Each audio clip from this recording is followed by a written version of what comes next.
Good evening, Calcutta. And I don't think anyone needs any introduction to William here. All of you know him very well. So I'll go straight into the questions that I've prepared for you. And I must make one confession that in 2012, I stood in a line in Dubai Literature Festival to take a signature from William on his book, The Last Mughal. So from there to come here and to be in conversation with you, for me, it's a big honor.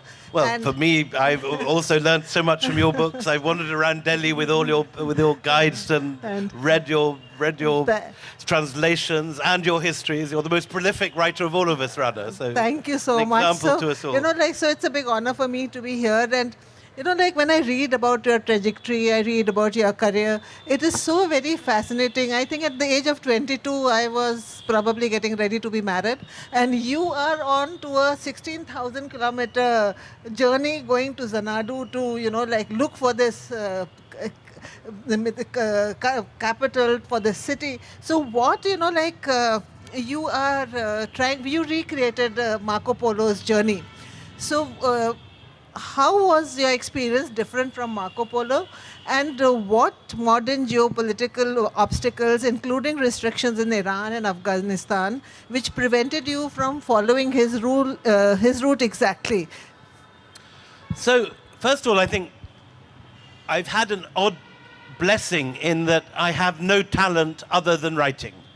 I know people who are born with multiple talents who could have been ballet dancers or opera singers or jockeys or captains of industry or run hedge funds. I can't turn up on time.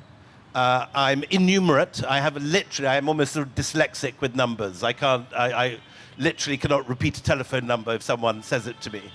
And so there was never any option of really doing anything else other than writing. And I've been lucky in that I have one thing I can do well. And that, I think, is a great blessing in life, because there are often people with great talents who've never had to focus on one. And I think just having one thing you can do and that you love doing and that you have approached from different angles over many years is a lovely way of spending your life. It's a very satisfying end. It began with this trip to Xanadu. I was very lucky in that I managed to get into a very rich college at Cambridge that had on the board notices about all these different prize essay schemes you could do, and they made it very easy if you were hardworking to get access to college funds. If you wrote essays or planned research trips, they would provide the cash. And I remember seeing a notice that was specifically up for medieval historians, and there was a travel grant for medieval historians. And I knew there were only about a handful of medieval historians in the college, that it really wouldn't be difficult to get a large check out of them. So I went to the college library and literally looked at the Times Atlas of History for whatever the longest possible medieval journey could be, so that I could apply for the largest possible grant. It was that mercenary, I'm ashamed to say. I'm a Scot, first, middle, and last. Then forgot about it, handed this application in, and the day after the exams, this envelope plopped under my door with a cheque for £750, which in those days was a fortune. You could probably add 2 noughts to it now.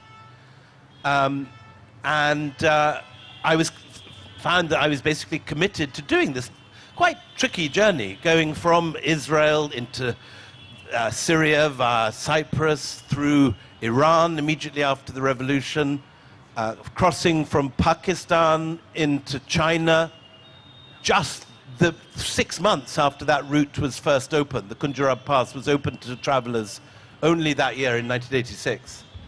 And it looked very daunting. And, I was dubious that we could even get the visas for all these places, never mind actually make the journey. But it was blessed from the beginning. Everything, the gods smiled on that trip. And I've never had a more enjoyable 4-month period of my life than making that journey, following Marco Polo's route. There was no question at that point of going through Afghanistan, which was in the middle of the Mujahideen Soviet war. I went from Pakistan to the Kunjara. But it's only about, I don't know, 400 miles of his total 16,000 miles that we missed. So I don't feel we falsified too much on that. I think, that is something a lot of people who are travelers at heart like me are going to really envy you that. I wish I had, something like that at 22. Anyway, to come back, then you come to India, you write The City of Jinns, and you... Well, first of all, I should say that having got this grant and done this journey, I then, I was 22, I didn't know how to write a book. No one in my family had written a book for hundreds of years. I have in my distant ancestry Virginia Woolf as a great-great-aunt, but my father was a soldier. There was no one in my immediate world that wrote books or was part of a literary world at all. And so getting that book written age 22 was a nightmare. Initially, discovering your style, trying to find a way of putting words together. And because we actually got to Xanadu, and I happened to meet the Times correspondent at a party when I was passing through Beijing on the way back, that story got on the front page of the Times. And publishers were writing to me to ask so this unbelievably lucky stroke. I mean, today, like any author, I'm sure you get letters like this every day, that people longing to know how can you introduce them to a publisher, or do they know an agent, or how do they begin as a writer. I had this incredibly lucky break, thanks to this journey, that there were 2 or 3 offers on the table. And the guy whose offer I eventually accepted, Michael Fishwick, I stayed with for 10 books until he retired. And he guided me right through my career from being a novice at 21 to 3 years ago. So this, the City of the Jinns and From the Holy Mountain, I must confess these are my 2 personal favorites. So tell me about them. Are they also part of your travel writing? At the period, the late 80s, early 90s, through to the mid-90s, there was a great fad for travel writing. The literary magazine Granta produced a travel writing edition which sold something like 1 million copies. Bruce Chatwin, Paul Theroux, Eric Newby, these were names that were on the bestseller list every week.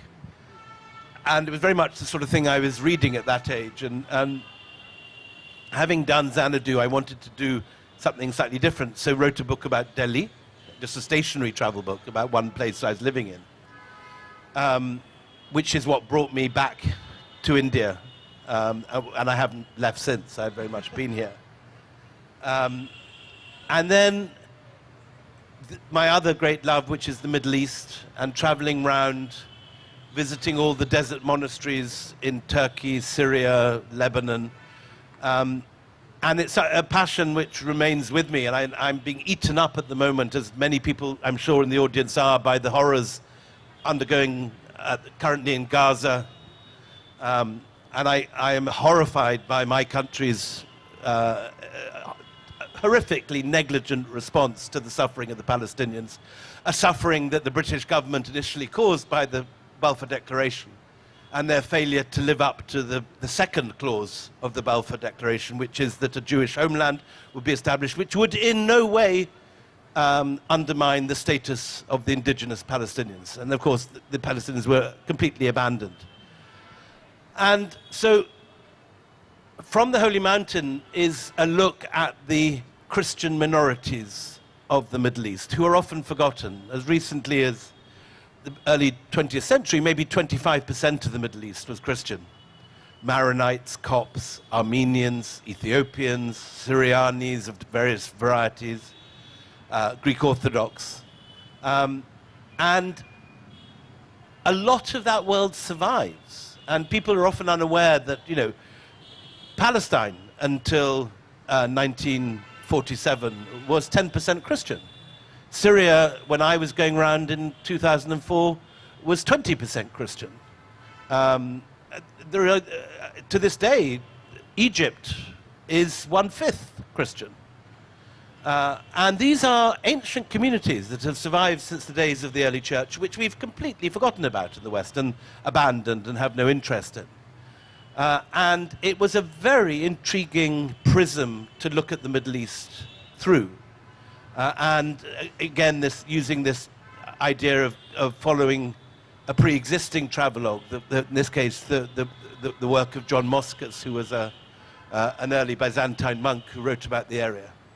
You know, first of all, thank you for being so vocal about what's happening in Gaza. That is something that I would like to publicly express my gratitude for, because you have been one of the most vocal critics of what is happening and supporters of Gaza. It's not done out of virtue signaling. It's simply that I think anyone that knows the history of the Palestinians and understands what they've been through cannot but bear witness.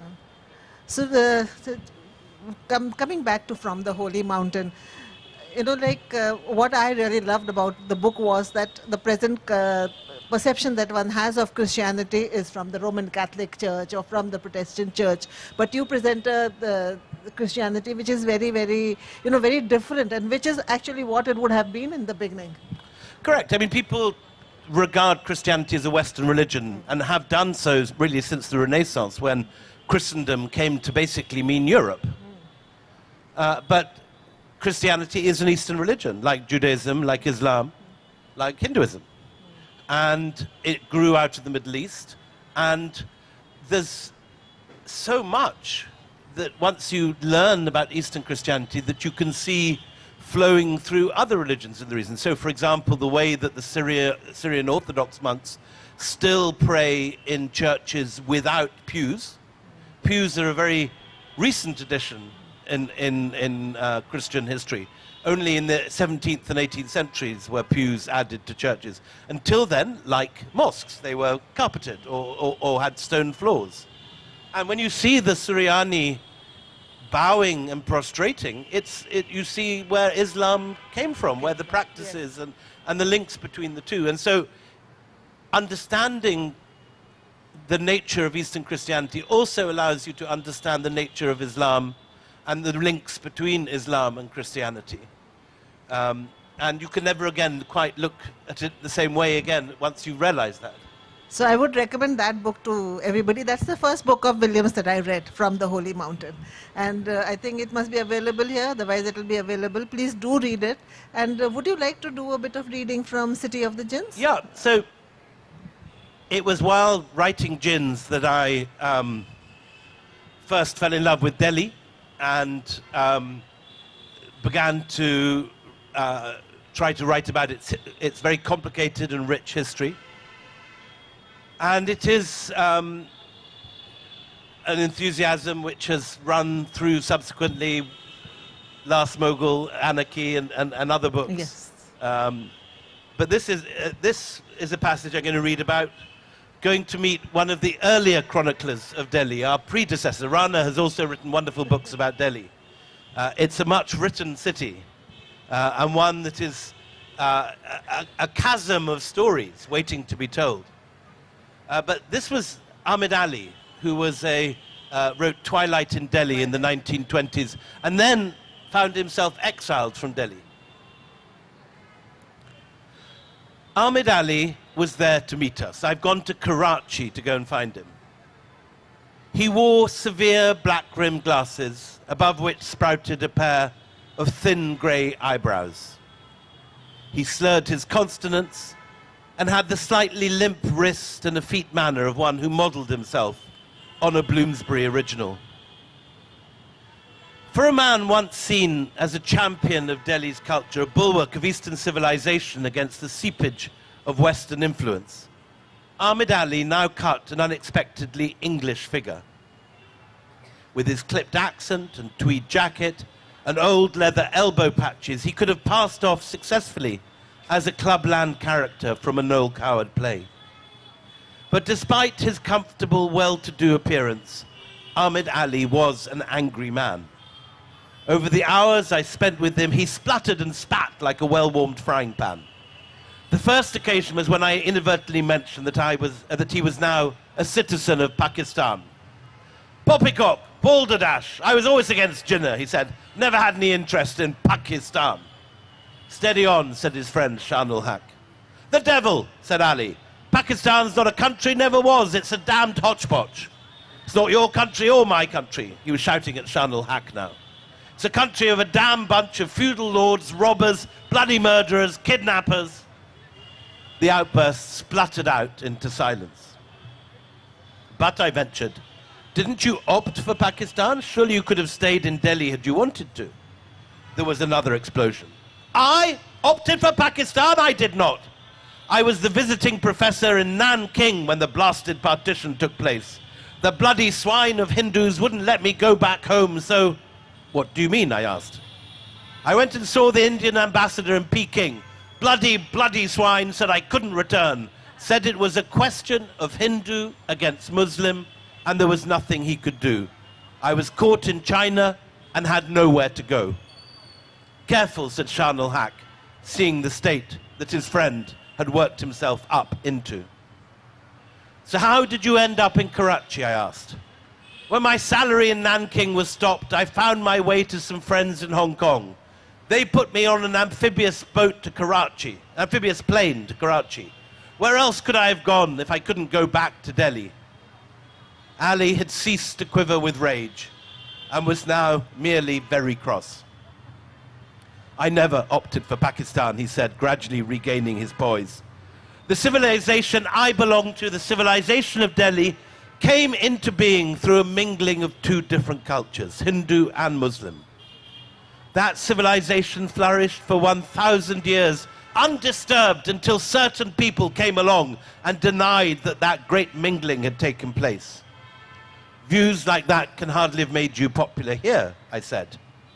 They never accepted me in Pakistan, damn it. I've been weeded out. They don't publish my books, they've deleted my name.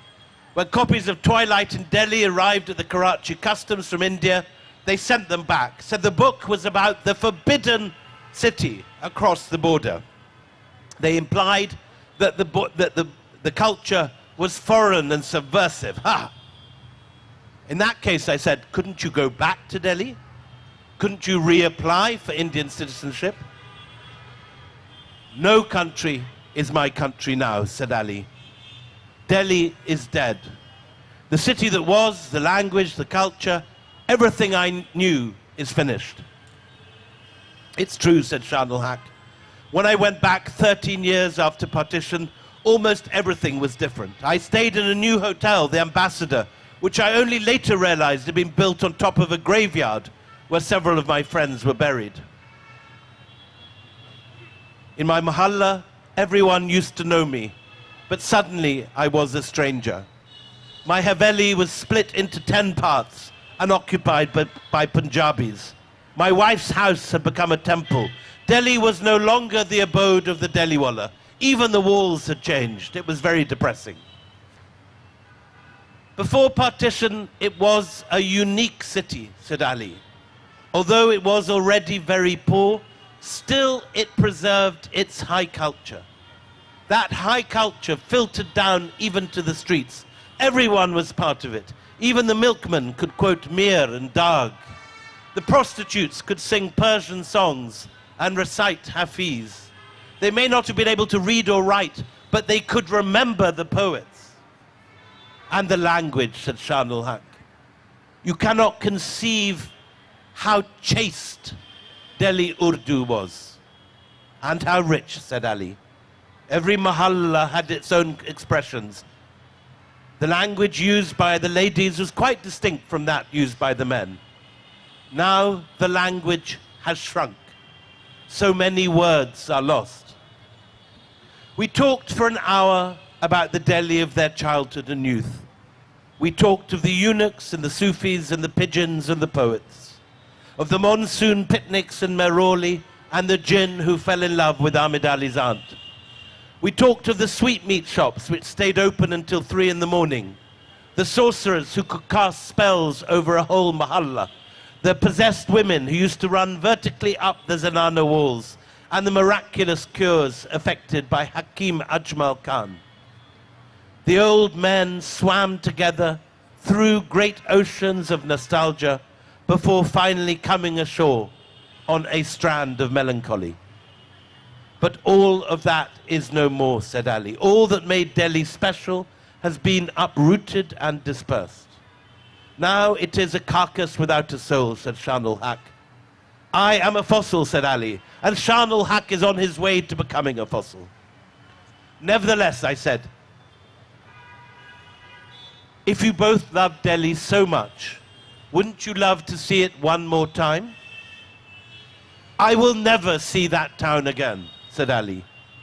Once I was invited to give some lectures in Australia. There was a mechanical fault, but I refused to get out. I said, I'm not getting out. I don't have to. You call your damn chairman, but I'm not putting my foot on that soil which was sacred to me and which now has been desecrated. They got the entire staff of the airport there to get me out, but I didn't move. How could I? How could I revisit that which once was mine and now was no longer mine? When they asked why I was behaving as I was, I simply sat on my seat and quoted Mir Taki Mir at them. What matters it, O breeze, if now has come the spring, when I have lost them both, the garden and my nest. What happened, I asked. The swine were all Punjabis, said Ali. Tell you the truth, I don't think they understood a bloody word I said. You know, of all the people who left Delhi and all the people who wrote about Delhi, I think Ahmad Ali's story is the most tragic. You know, his longing for Delhi, not being able to come back. So you brought it out so beautifully here. And after, you know, like you write The Age of Kali after this, then you come on to the White Mughals. And then starts the transition from travel writing to becoming the goat herd and the kabutarbaz of Behroli. And you then start writing, you come on to historical writing, you write beautiful historical, especially, you know, the Last Mughal. And that, I would also like to mention here that the Last Mughal opened up the world of narrative history for many of us, including me, who realized that we can, you know, like we don't have to be in academia to be writing about history. So that is something that you know, like you brought narrative history not only out into the public consciousness, but also encouraged a lot of us to write about it. So could you just, you know, run us through why from travel writing you transitioned to writing about history and becoming a subcontinent's most popular historian? There was two, well, first of all, I would never describe myself as a popular historian. It's not a phrase I use. Not a popular as in popular, but the most popular. The most popular. The most popular. I said the most popular. The most popular historian. So initially, it coincided with my daughter's birth. I'd just come back from Holy Mountain, and when you have a new baby in the house, you don't want to go running around Afghanistan. All the kind of thrill as a young man of being a war correspondent, of covering the Tamil Tigers or the what's happening in Kashmir or the Intifada in Palestine. Suddenly, when you've got a baby in your house, you suddenly realize that you've got to be alive to look after the child, and you've got to be present. And so I transitioned from traveling to Kashmir and the West Bank to traveling on the Circle Line to the British Library in the morning and going and I found quite early on this seam of papers which had never been looked at because they'd only just been opened up, of James Kirkpatrick, the hero of White Moguls. So I spent 5 years living in London, making trips to India, and this was the London phase of my life, using the archives in the British Library. Why the form of narrative history that I write? I remember when I was at college being very enamored of the work of a historian who's probably not much read anymore, but who was a great guru to me, called Sir Stephen Runciman. He was the historian of Byzantium and the Crusades. And he wrote this beautiful prose. He did this spectacular research in multiple languages. He was able to read, as well as all the classical European languages, Turkish, Arabic, Armenian, all the main Levantine. He could read Ottoman Turkish. But his books were written not in academic prose, but in beautiful literary prose. And I used to go and see him as a young writer. And he told me, he said, you know, always wanted to be a historian and considering doing a PhD. And he said, there are two very different jobs. One is teaching, for which you need a PhD, and you need to be present, and it's a vocation, and you've got to look after children and bring forward the students. You're responsible for their whole variety of their welfare as well as their academic progress. And you will be involved in administration, and you will mark exams, and if you rise up the hierarchy, you will run colleges, and you will administer colleges. Writing a book is a different thing. You spend time in archives, you spend time on your research, and then you write in peace and quiet, separate. And he said, he initially went down the teaching route, but he said by the age of 35, he realized that they were different jobs, and he retired from Trinity College, Cambridge, which happened to be my college too. And he retired to a tower house in the Scottish borders and wrote these extraordinary books. And he was the most prolific historian of his generation because he wasn't having to mark exams or do entry interviews or administer the college finances or decide who was to get the travelling scholarship for medieval historians or all the other things that you have to do if you have a college job. And I very much logged that. And so I have always endeavoured to write in his tradition, to do as much research for every book as you would do for a PhD, spend 4 or 5 years at it, to access primary sources in a deep dive down, but to write it not in academic but in literary prose, and that you would, in such a way that you would hope to seduce your readers as much by the style of your writing as by the content. And it seems to me that in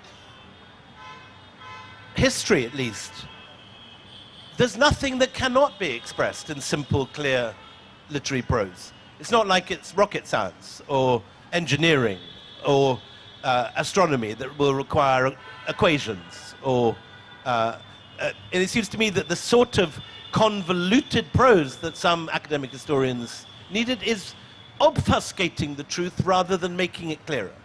That it is almost like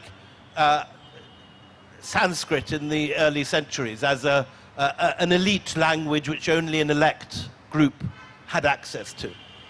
And it's fine, if people want to do that, that's great. I'm not criticizing that decision. But for me, this was a different path to take. And it's one which I have stuck to. And, there's no question that had I been teaching, I would have written, at best 3 or 4 books rather than 12 or 14, depending on how you count them. So first of all, I'm glad that grateful to your daughter that she changed your path, and to your the friend and mentor. So that is exactly it. It's not that we don't write with full research or rigor. It's just that we have more time on our hands, and because we don't do any other day job. So that was very well described. And apart from all this, I see that you're busy jet setting all over the place, researching, traveling. I really do envy that, especially that trip you made to northwest Pakistan. But you have now taken on the job of a podcaster. And, I got a call from my son who actually doesn't read, doesn't like reading. And he said, Amma, have you heard this podcast? I said, yes, I do. And he said, do you know Mr. Dalrymple? I said, yes, I do. So I went up in his estimation that I know you. So just tell us a bit about the Empire podcast. So the pod was something which wasn't planned. I happened to go on my friend Tom Holland's podcast, and it did very well. And the same company which produced it invited me to choose a partner. And I chose Anita Anand, who's my great friend and who makes me laugh more than anyone in the world. I delight in her company, and I think you can. The warmth of our friendship, I hope, comes through in the pod. Well, it's an extraordinary thing. It's a lot more work than I'd anticipated. I thought this was something I could just toss off one day a week. It actually now takes half my time. It's a full-time job in itself. Really, if I was doing it properly, I should be doing nothing else. I don't enjoy broadcasting as much as I enjoy... Well, I don't enjoy writing, but I enjoy having written. I'm proud of the finished products of those books. writing them is a struggle, as you know, but to have a book, to have a pile of manuscript that is good, that you're proud of, is a wonderful thing. And a podcast is slightly like, it's something in the ether. It's not, you can't point to a shelf of podcast in the way that you can point to a shelf of books and think, I've done that. But it reaches an unprecedented audience. And while, you know, I'm very lucky if my books sell 100,000 copies, or if they're exceptionally lucky, 200,000 copies, every week with the podcast, it goes out to 880,000 people, close on 1 million. Probably by the end of this year, it will be 1 million people a week. It's growing fast. And that's an amazing thing, to be able to speak history to 1 million people in every country in the world. I mean, bizarrely, we're kind of, you know, we're the 10th most popular podcast in China or something. You know, there's all sorts of weird, we're ahead of Sadhguru in this country. And that's saying a lot. Sadhguru, for those who don't know, is a holy man with a massive following. Yeah, it's a big surprise. It's also, I mean, I have to say, financially also, it's the first time in my life I haven't been in overdraft. I recently paid off my mortgage, which I didn't think I'd ever do before, you know, before my retirement. So it's a very much bigger thing in every way than I had anticipated. I know, as you said, your relationship with Anita, that shows in the banter, because it's, you know, a person who's hearing, most of the profile of the person who hears the podcast, I'm basing it on my friends, on my son, are people who are driving to work, who are going to work in the trains or wherever, and they want to hear something that in a very easily digestible way. And that is how it comes across. I think also it's company for people. There's a lot of lonely people out there, and you become their friend. You're in their ear. It's very intimate. So you must be getting a lot of fan mail for that. So we get a lot of, I mean, there's recognition in the street in the way there isn't for other things, which isn't necessarily a good thing. We don't have too much time left, but I would like you to talk about your latest book before we sign off. So The Golden Road is actually, you know, it has received unprecedented success, though all your books have been successful, but from the past few years that I've been following your work, I think this is the most talked about book. So can you tell us, I've heard you of course, and you've talked about it, but just for the audience, why The Golden Road? So I should say that I'm going to come back to Kolkata in 10 days for the other Lit Fest. Never let it be named in the Apeejay, wonderful Apeejay Kolkata Literary Festival, which I'm very grateful to be at. But there is, I'm told, another literary festival in Calcutta, and I will be there in 10 days, talking about the Golden Road. And I promised I wouldn't talk about it here. But just very briefly, I think the reason it's been successful in this country is, obviously, it's a flattering story to India. It's the story which I think, it's very odd that there aren't other books telling this story already. Individually, there are bits of it which are told. The story of the spread of Buddhism, there's a whole fleet of books. There's a whole load of other books about the spread of Sanskrit in Southeast Asia. There are other books on the history of mathematics, on the history of astronomy, on the Gupta era and the golden age of the Guptas. But I don't think anyone since Basham in 1954, the wonder that was India, pulled it all together into one package and presented India as the center of the world, which for about 1,000 years, from about 200 BC to about 1100 AD, it was.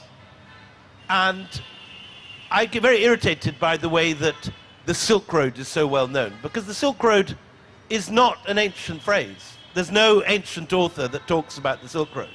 Marco Polo doesn't talk about the Silk Road. It's a made-up phrase, made up by a German geographer in the 19th century, Baron von Richthofen. Der Seidenstraßen. He wrote this book in German. It doesn't enter the English language until 1936. And it has been extended to give the impression that China was the dominant force in East-West relations for most of history. And that is simply not true. China and Rome had no conception of each other's existence. There was no diplomatic contact between the two. No merchant is known to have traveled from Rome to China or from China to Rome. It begins, in my view, with the Mongol conquest, when the Mongols smash a hole through the middle of Asia, and Marco Polo can cross along the road he passes in 1271. But in the classical period, the focus of East-West relations is India and Rome. And India and Rome were each other's principal trading partners. And at the same time as that's going on, India is spreading Buddhism through China, Mongolia, Siberia, Korea, Japan, and then there's the whole business of the spread of Hinduism and Buddhism into Laos, Thailand, Burma, Cambodia, and Sri Lanka. So it seems to me that it happens in history that certain ideas, particularly attractive and romantic ideas like the Silk Road, take root and become regarded as established facts. While the Silk Road in the classical period is not only not a fact, it's a lie. It didn't exist. It emphatically is not true. And it's demonstrably not true. And you've only got to look at the map of Roman coin finds, which are scattered, as you'd expect, through the Roman Empire, but there's an enormous splodge of orange where finds of Roman coins all over Kerala, Tamil Nadu, Bengal, and Sri Lanka. And bizarrely, Indian historians have not really told this story. There's a few wonderful historians like Humanshu Prabharai in Delhi, who's written 15 books on the maritime relations of ancient India. But it has never become an idea that has entered popular consciousness. And it's true. I mean, it's just, it's a fact. It's a demonstrable truth that this is the case until about 1200. So I think people, in this country have been pleased to find this. What's more surprising to me is that the Brits and the Australians and other people have also found this an interesting thing. Because I think, there's a taste at the moment for global history and so on. Is there any time for questions? Or it's time up? Until we get thrown off. Okay. There is another session after us also. They can remove us forcibly. So, thank you so much for sharing so much of your journey, and it's been a fascinating journey. And I hope you continue to keep writing for us and sharing your thoughts with us, and all the best. I will be signing books afterwards, so if anyone does have any questions, we can ask them during the book signing. I think that's a wonderful idea. Thank you so much.